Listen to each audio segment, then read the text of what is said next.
I mean, when we have chairs and couches, it's a good time. Welcome, everybody. Put your hands together. Okay, Blue Origin folks, if you're in here, if you can see me, I know it's dark back there, congratulations. Oh my goodness. We are here at the post-launch press conference for New Shepard Mission 31 and the 11th human flight for Blue Origin. Unbelievable. It was a success, so congratulations to everyone involved. This was my first launch. Raise your hand if it was anybody else's first launch around here. Don't we want to keep doing this? I've spent the last 15 years covering sports and had the great privilege of watching some pretty cool things. Maybe I've been in the wrong profession, because this was unbelievable. So we're going to hear from all the astronauts, so why don't we just get right to it. Quick housekeeping note, though. Before the press gets up, once the Q&A portion of the program has concluded, do me a favor, please just remain seated, press, because we're going to excuse the astronauts, their friends and family, and then the press. Okay, friends and family, when we're done, you will exit that way. Exits are here, here, here, and here. All right, everyone's on board? Let's do this. Who wants to hear from the newest Blue Origin astronauts? Woo! Lauren Sánchez, Amanda Nguyễn, Katy Perry, Aisha Bowe, and Kerianne Flynn. Ladies and gentlemen, Blue Origin astronauts, congratulations! Gayle King!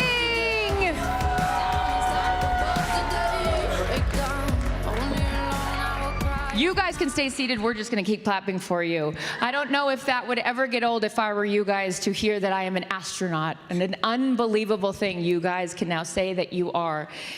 We are gonna hear from all of you guys in a second, but there are over 10,000 employees here at Blue Origin. There are so many people that have put their heart and soul and their brains into this operation to make it possible to do what you guys did today. And I just wanna have a moment. What you guys did, even going out with the parachute individuals that were gathering all the cords from the, I'm gonna get the vernacular wrong, so don't judge me. I'm new here.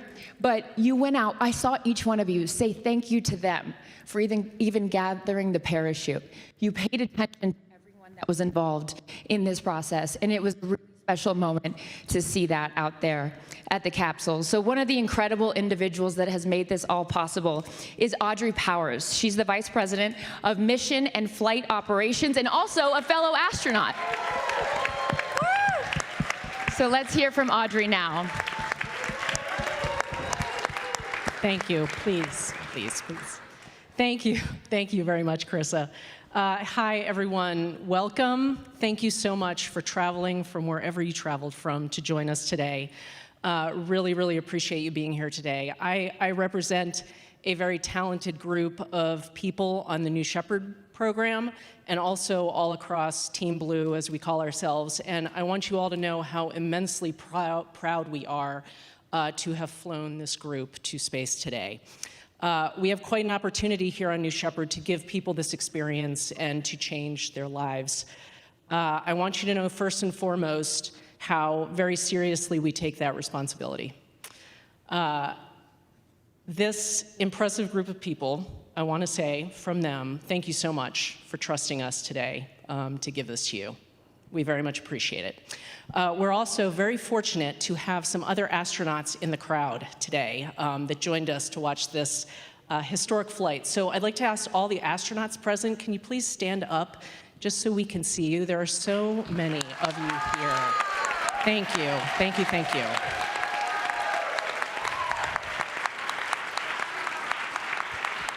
I've had the wonderful pleasure in my career of working with many of you, and thank you for the trails that you've blazed for us, and thank you for the support that you've given many of us very, very directly, and thank you for the inspiration that you continue to give us. I have been at Blue for 12 years, and I've supported the New Shepard program for every one of the days that I have been here. And 5 years ago, the head of the New Shepard program gave me the best job at Blue Origin. And that is true. I will fight anyone over it. I have the best job. I'm the head of flight operations and maintenance here on the New Shepard program. And we have an audacious vision here at Blue of making space more accessible, like dramatically more accessible to the human population. And we want to do that, first and foremost, as we say, for the benefit of Earth. And New Shepard plays a really important role in that vision. I had the great privilege of representing Team Blue as the first employee to fly on New Shepard on NS-18, so 13 New Shepard flights ago. I was lucky enough to fly. And I will never forget, of course, the stunning, just breathtaking view of our home planet. But I also will never forget the deep, just rich blackness of the void of space. I will never forget that view. It is seared in my mind, and it's something that I can't describe properly. I still haven't figured out the words to describe what that texture thing looked like. It made me feel, in the moment, incredibly, just shockingly small. And we hear this a lot about views of the Earth from deep space. We are a speck of dust in this vast, vast universe. And what I processed after the flight is that I, and each of us that has this experience, can have such a tremendous impact. And it's up to me whether I want that impact to be positive or whether I want it to be negative. And so, New Shepard is what we call the first step in this audacious vision. And it is a technology demonstrator for all of our other programs. You will find the technology that flies on New Shepard also present in our New Glenn vehicles, in our other engine programs, in our landers that will land on the moon. So it is wonderfully important for that reason, but is important because we are giving people who are not career astronauts, who have not worked their entire lives to become a professional astronaut, as we traditionally know that term, we are giving them this experience, and when they come back, they get to make a choice as to what they do with this experience. And so we also are working very hard on New Shepard with people who have amazing challenges and disabilities, and this experience is accessible for them. And we are going to fly every single one of them. And that makes me so, so proud that we're going to give these people this experience that never would have had it before. Yeah, let's clap for that. Yeah. Yeah. Thank you. We feel very, very passionately about that.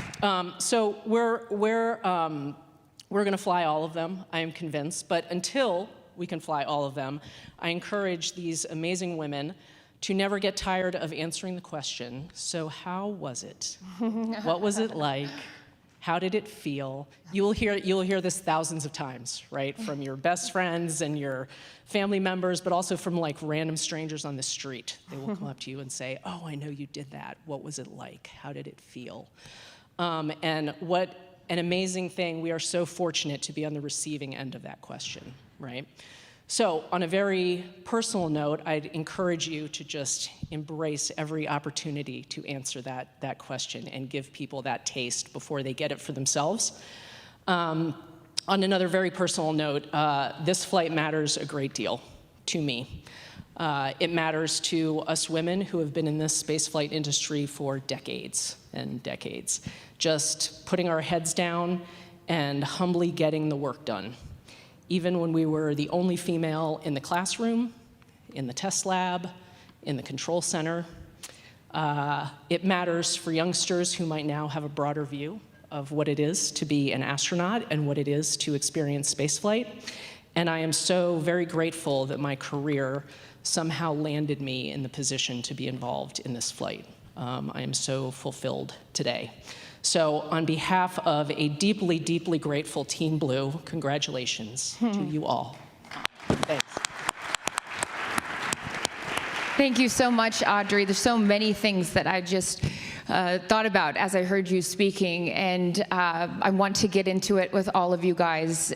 First of all, I felt like we should all do one big Breath in and one breath out. This like collective sigh of relief that you guys are back, that you are safe, but also just this incredible experience that you've had. And I know all your friends and family that are here in the front few rows also feel like we should just take a deep breath. So shall we do it? Okay, I'm gonna count down from 3. We're gonna breathe in and out. I love yoga. Here we go. 3, 2, 1. All right, don't we all feel better? Okay, I know I do. Lauren, congratulations. I want to start with you. In researching this entire process, I heard a lot about the overview effect, and it was something that I didn't know anything about. But what I have learned that you now will be able to share or to experience is because when people that go up to space and see Earth from space, they come back and their perception of Earth is different. How has your perception of Earth changed now? I know, albeit it's only an hour or so since you've been back, but how do you feel? Yeah, definitely still processing, right? We all talked about that. Profound is like the one word I would use.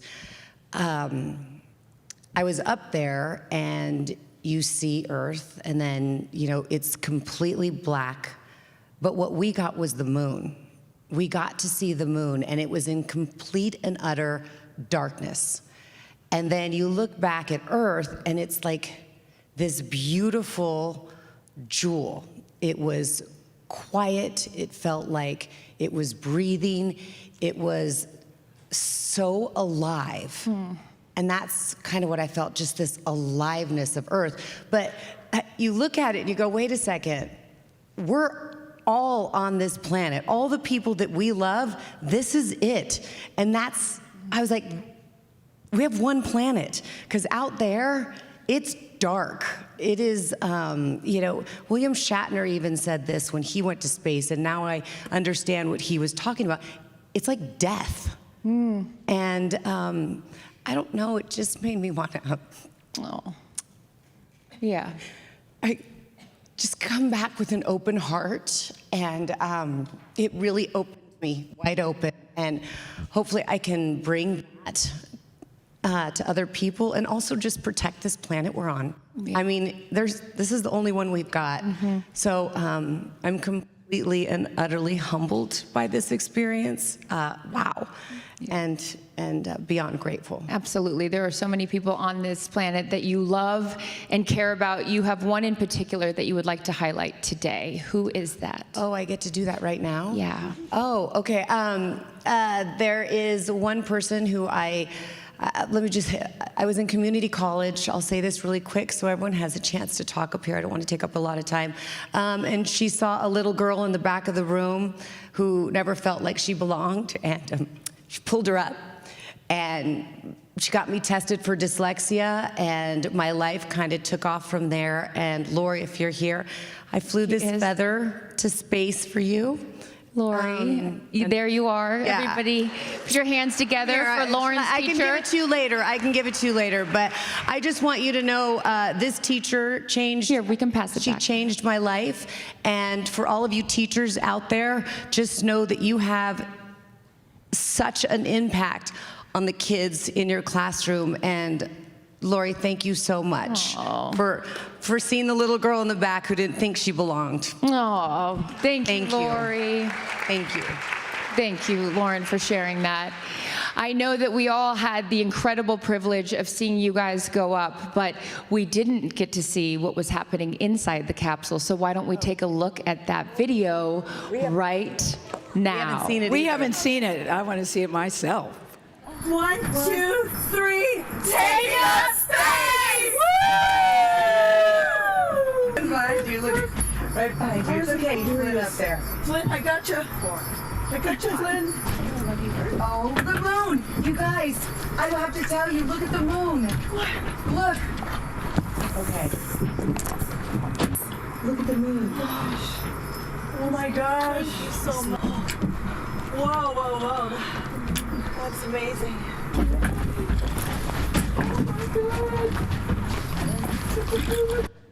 Oh Wow. my gosh, that's good. I know, Katie's face says it all right there. So Katie, jump to you for a comment. You holding up that daisy. I know you got to tell me outside the capsule how important that was, not only because it's your daughter's name, but everything that it encompasses for you. And I would love for you to share it with the audience. I don't know if I can cry anymore. Daisies, sometimes people consider daisies weeds because they grow everywhere and through everything, and they show up in so many different places. But daisies are just so resilient. And flowers, for me, I believe, are like God's laughter and God's smile. And I brought a daisy because I have so much love for my daughter Daisy, and I have so much love for Mother Earth. And I believe you can see the beauty in the Mother Earth in a single resilient daisy. That's why I brought it. It's beautiful. Gayle, when you saw even just a snippet of that right there, first of all, congratulations, you did it. Oh, You did it. I You did it. know. What's funny about this, Chris, is that our instructor, Sarah, my new best friend, said, "You are my most success story because I've never trained anyone that was afraid to fly or was a nervous flyer. So I consider you a big success." And I'm so proud of us. I really am proud of me because I never in a gazillion years thought I could do this. And I just saw a video of us walking up the, I don't want to call it plank, but what's the proper thing, Lauren? That's right. You can call it anything you want. You're an astronaut. No, but walking Dancing up on the threshold of life. Yes. Walking up the platform and people are ringing the bell and everybody's smiling and I'm just walking in. And it's because at that moment I was so afraid. I just wanted to get into my seat because I just wanted to let the training kick in. I just wanted to get inside the capsule and sit down. So the process of walking up there was a little daunting for me. And I got a text from a friend who's from Germany. So, you have to appreciate the sense of humor. He says, once you get there, you're going to feel like it's sex with the gods. I said, well, that's never had sex with a god to my knowledge, so thank you for the visual. I didn't think that, but I did think that all the stuff that you hear about the blackness and the blue is it's a neon blue, and it's still and it's quiet, and we were all feeling this experience together. I know I will never forget it. So for me, it just says to me, if I can do this, I was telling these guys, I might even now get my ears pierced. I've never gotten my ears pierced because that hurts.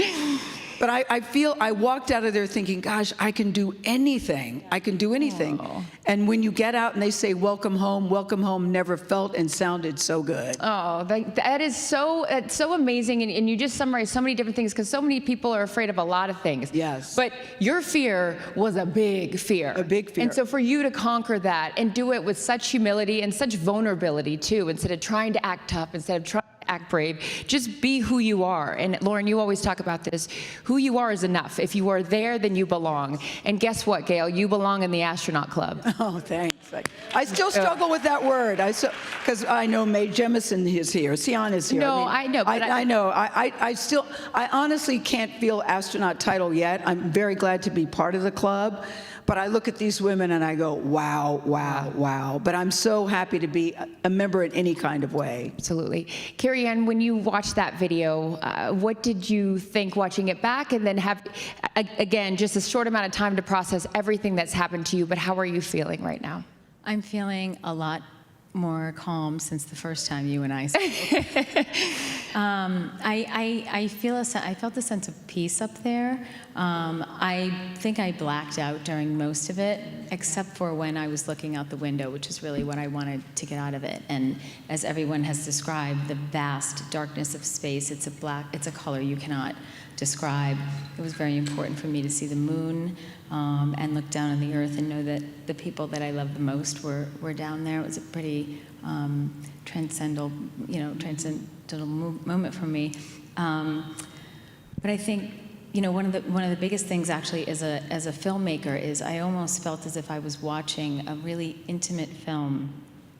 And I wasn't only a witness to that film, but I was also the storyteller. Beautiful. Did it feel like you were up there for a long time, or did it feel really quick?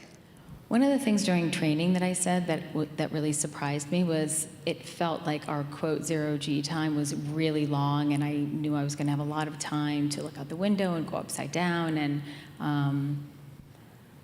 it went so fast. Yeah. It went so fast. I see all you guys shaking your head.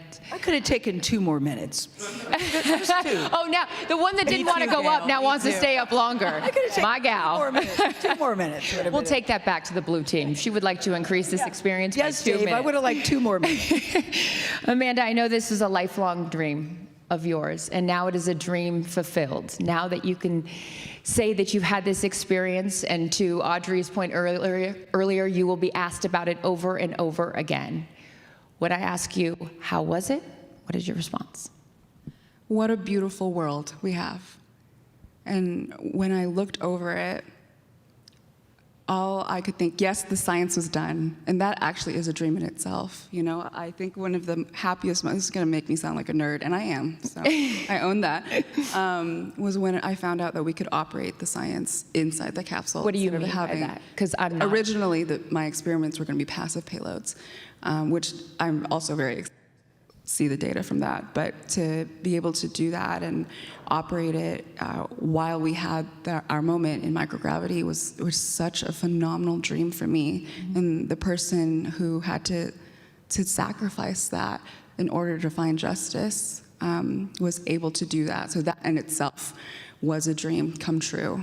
But I did get to float my zero-G indicators.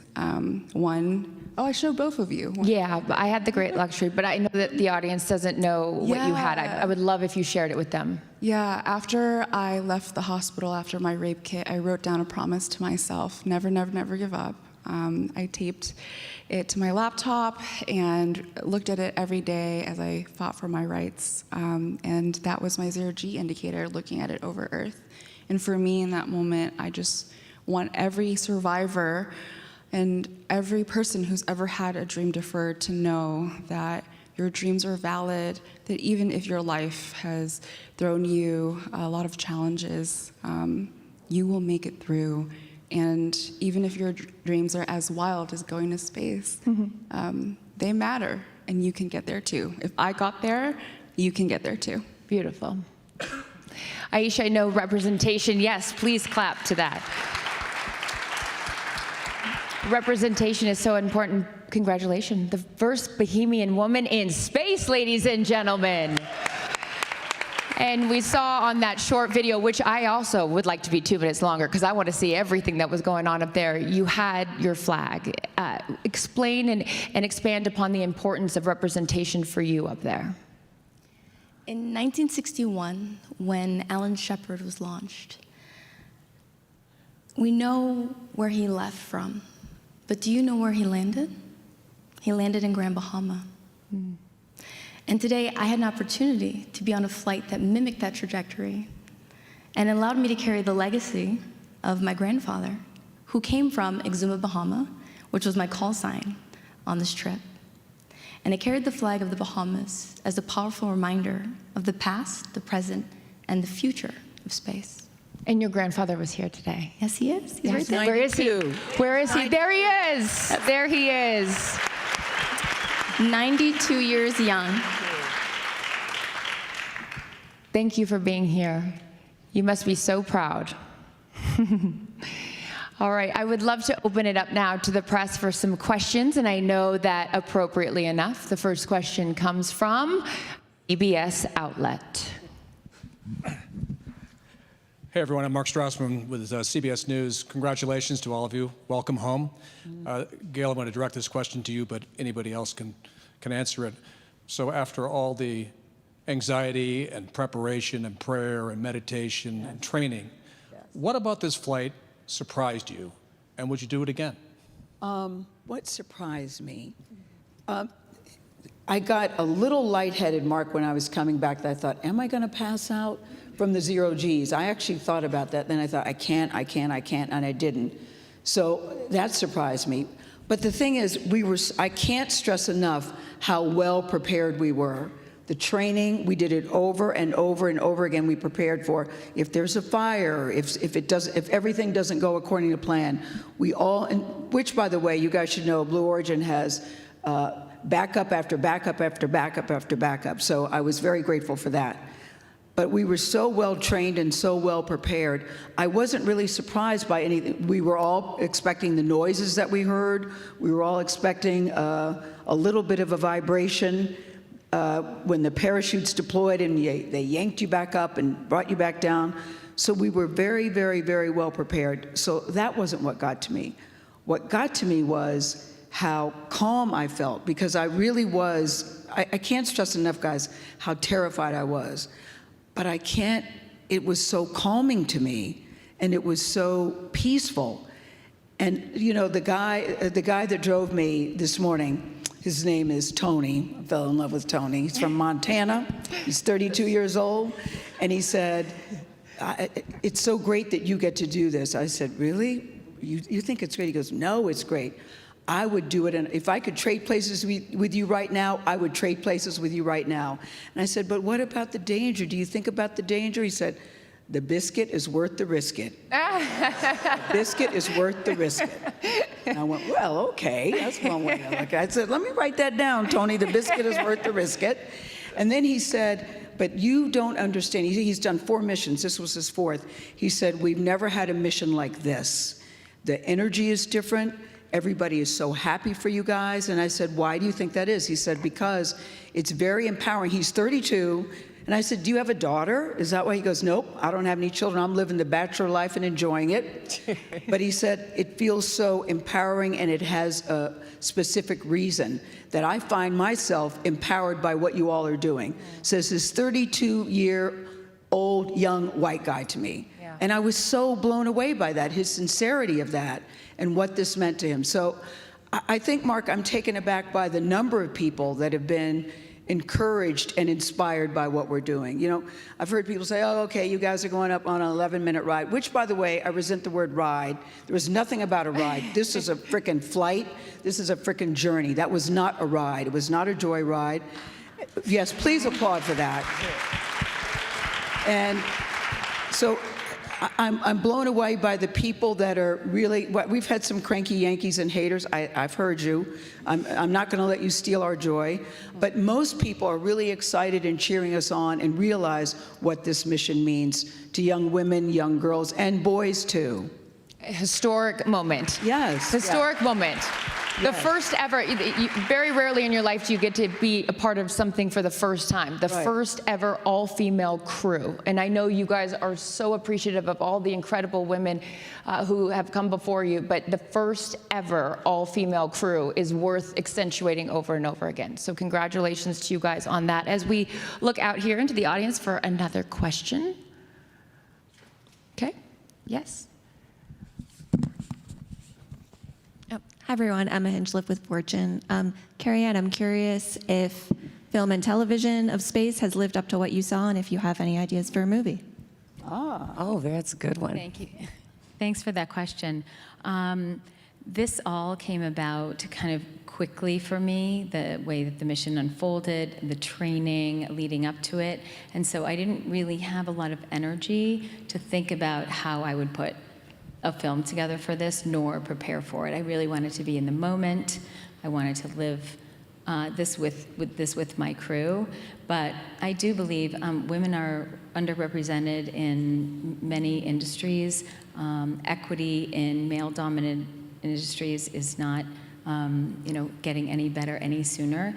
And I hope that this mission and highlighting missions like this and getting that sort of story, those stories out of the media is really important. So I definitely have some ideas that I'm cranking through, so stay tuned. Next question. Thank you. Hi, yes, Mireya with ABC News.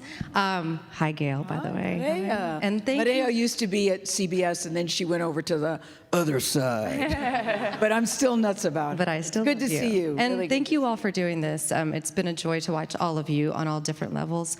You all mentioned after coming out of the capsule that there was this moment of connection, not just with each other, but with the Earth and maybe a higher being even. Katy, my question is for you. How are you hoping that this moment affects change for other people moving forward? I hope they can see the unity that we modeled and replicate that and understand that we weren't just taking up space, we were making space for the future. And for me, like Gayle said, this wasn't a ride, wasn't a destination. It was a journey, and it was a supernatural one. And my journey has always been about love and belonging. And I think that we have all felt that sometimes we weren't worthy or we didn't belong, and in certain ways, no matter all the accolades, no matter all the studying, no matter anything. And I think today we all said it, like, we belong here. Mm-hmm. This is where we belong, and we feel very sure of that. So I think that you'll never know the amount of love that you have inside of you to give and to receive until the day you launch, because you're leaving all the love behind, and you're surrendering, and you're hoping that you get another chance to love them again. And so when you come back down, you're like, oh, I get another chance, and I'm gonna do it. Oh my God, now I'm crying. Okay, very well said. Very well said. It's beautiful. Next question. Hi there, Ed Lavandera with CNN. Glad to see you guys all safely back on the ground. Us too, Ed. Lauren, this is a question for you. You spoke after the flight how you'd hope that people watching would see this as a possibility, an opportunity, I'm paraphrasing, but something that would be accessible to, I presumed you mentioned just average people across the country. But the fact is, this isn't accessible for millions and millions of people. Do you envision that this would be something that, you know, it'd be like flying from El Paso to Dallas for $200 on Southwest Airlines? Well, you know, I always revert back to the barnstorming era. And I don't know if you guys remember, that's when the Wright brothers first started flight. I mean, they never envisioned at that time that there would be 747s taking hundreds of people across the country. And so, yes, I think one of Blue's missions is to have that happen. You know, their other mission is for the benefit of Earth. They want to put all of heavy industry on Earth, and it may seem fantastical now in space. Sorry, I'm still like coming down from this. Yes, put of all heavy industry in space, and it may seem really fantastical now, but I know Jeff. And I know Blue Origin, and we might not see it in this generation, but their kids and their kids will eventually have that. So Blue Origin is building the road to space so that your kids and their kids can build the future. It's such a good point. And I think what's interesting, again, this being my first launch and new to this whole world, is that the normalcy of these flights is a good thing. It's seeing more and more of them is why this is all working. So and every time one goes up, they learn something. Every single time. Every single time, that's what they're doing. Every flight, they learn something. I think so many times, too, Ed, people think that you get comments about, why are you spending all that money in space? What about here on Earth? And to me, it's not a either or, it's a both and. And I think both things can be done. It's not a zero-sum game. Mm-hmm. And I think the more people, I was one of those people actually. Well, I spent a lot of money on that. And then you get involved and you start listening and you start learning and you start seeing what goes into doing this and what comes out of it. I think you'll feel differently about it. Today on the webcast, I thought it's worth mentioning, and I'm not sure if she's here or if she wants me to call her out, but Kristen Fisher was with me today. Both her parents are astronauts. There she is. Her mother was the first mother in space, right there. Her mother, Kristen, was 15 months old, and her mom went up in 1984, and Kristen was only 15 months old. And everyone said, you're crazy for leaving your 15-month-old baby back here. And that was in 1984. And think now we sit here, as we just witnessed, the 11th human flight on Blue Origin, and we have mothers, and we have a grandmother that went to space. So seeing the frequency in which this is happening speaks to, I think, again, I'm new here, so I'm not trying to be the expert. I just, observation as now a fan, because I would encourage anyone that has never been here, like me, prior to today, come here and see what they're doing. It is awe-inspiring, and it's motivating, and it makes me emotional. But I do think it's tough, though, when you talk about mothers. I mean, I'm a grandmother, because in the back of your mind, you know there's a risk, Clarissa. You do know that. And I, at one point, had started writing a letter to favorite son, Will, and favorite daughter, Kirby, and Oprah. Those are my 3 kitchen cabinet. And I was going to leave it on my kitchen counter, saying, many things that I wanted to say. And then I started writing, I don't even want to put that in the universe. I don't want to put that in the universe. I want to go in this thinking that I'm going to return with all my body parts, and that I can do everything that I said I wanted to do. But you can't help on some level think about it. Sure. And I'm not a risk taker, but I do believe when a mission is this big and you're working with the company that you know, I mean, I can't tell you how safe I felt with these people here. When you know that I think this flight, I guess what I'm trying to say, is so much bigger than us sitting on this stage. We all know that. This is great and wonderful, but we all know it's so much bigger than what we just did today, and bigger than all of us. And going back out in the world outside of here and telling everybody your story. You guys are all storytellers. In the audience, I know we have another question. Hi, this is Brian from People. I'll stand up. Sorry. This is Brian from People Magazine. I just want to congratulate you all, and it was such an honor to watch. Gayle, you spoke a little bit about this before, and you kind of mentioned it again, but I was wondering, we've seen some chatter online, if you could respond to, the criticism that you have seen about, the flight. Yeah, thank you. Well, this is what I feel, Brian. I feel anybody that's criticizing doesn't really understand what is happening here. And we've all heard it, and we were even all talking about that. And I hope that they will do a deep dive into what this represents. We can all speak to the response we're getting from young women, from young girls, about what this represents. So, I made reference to it being a ride. This is really a lot of work, what went into getting us up and getting us down. Thousands Lauren, you and should thousands. pick up on this. I'll take it a little bit. I get really fired up a little bit on this because what I would do is I would love to have them come to Blue Origin and see the thousands of employees that don't just work here, but they put their heart and soul into this vehicle. And, rocket scientists, engineers, all kinds of people. They love their work and they love the mission. And it's a big deal for them. So when we hear comments like that, I just say, trust me, come with me, I'll show you what this is about. Yep. And it's really eye-opening. Even when I see the rockets, I've seen it, a bunch of times. And when I saw the rocket that we were going to fly on, we were all there. I took a step back and I was like, wow. I can't imagine all the work that went into this one rocket to send all of us ladies into space. Yeah, and by the way, thank you to everyone at Blue for that, because that was a moment. We all kind of just took a deep breath. Oh, that was a scary moment. I was a wow, like, God, that thing is big. She's pretty, but she's big. But I would go back to Brian, too. People think it's an either-or situation. You should hear Aisha's story. She's told that you're dreaming too big, you need to dream smaller, when she said she wanted to be an astronaut. Amanda is a sexual assault survivor who had to choose between pursuing justice or going into a space program, and now they're both sitting here. I mean, you look at these, I don't have to tell your story. You should say, Aisha, you should say when people say I want to the tap criticism. in here, Brian, because I wish those who were criticizing the mission could read the messages in my inbox. There you go. When I decided that I was going to pursue aerospace engineering, it was after my high school guidance counselor told me that I should pursue cosmetology, because she did not think that I would be suited for this field.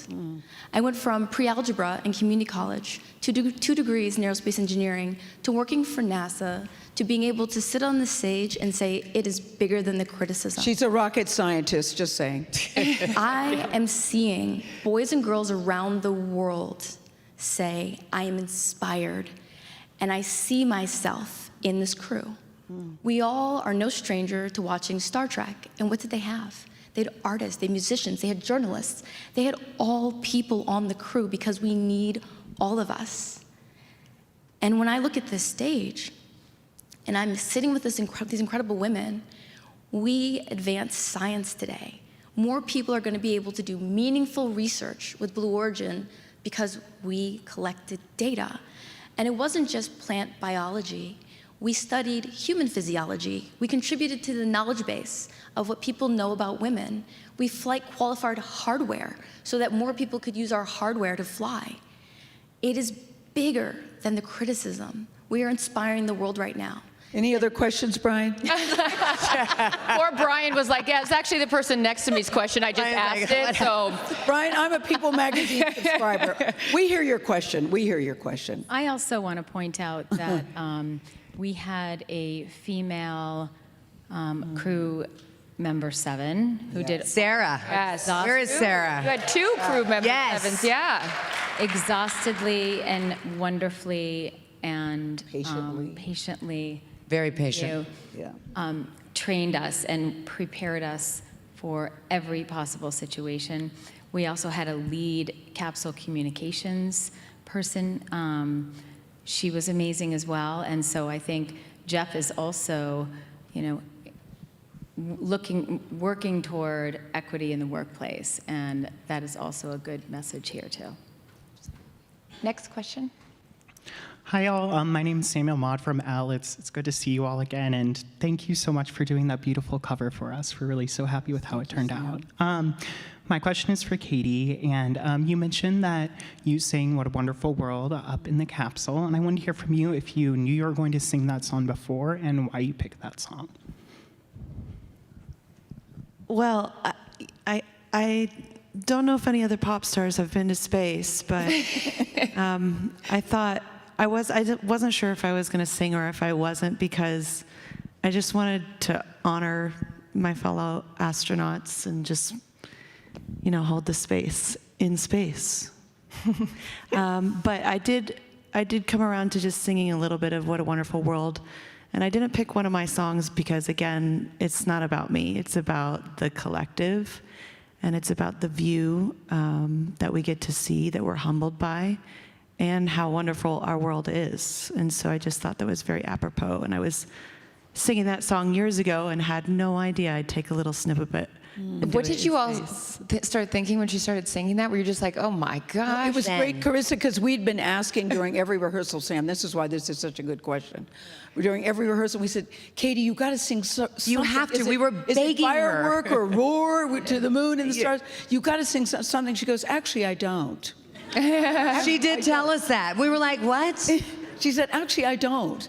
So when she started singing, weren't you guys all surprised when she started singing? I stopped talking. Yes. Just listen. Well, and I can say this as your friend, that takes a lot. And I love you. That's true. I love you so much, I can say that. So you definitely left a mark. And Katy, the perfect song, too. It was so beautiful. No one wanted to join in, which we might have done if you had sang Roar or Firework. But no one wanted to join in because her voice was so beautiful singing What a Wonderful World as we're coming back down. It was quite a moment. Beautiful. Next question.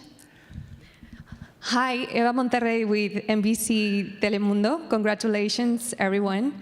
Katy, you sung about being strong, about roaring and rising up, but during liftoff, with the rockets shaking beneath you, did you feel that powerful, or did you feel overwhelmed or fearful?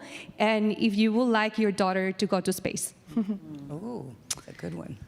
Since Daisy's been 3, she's always been like, Mommy, I want to touch the moon. And after we got back, I got to give her a big hug just now. And then she just looks at me and she goes, what are we doing today, Mom? I was like, you can have your iPad.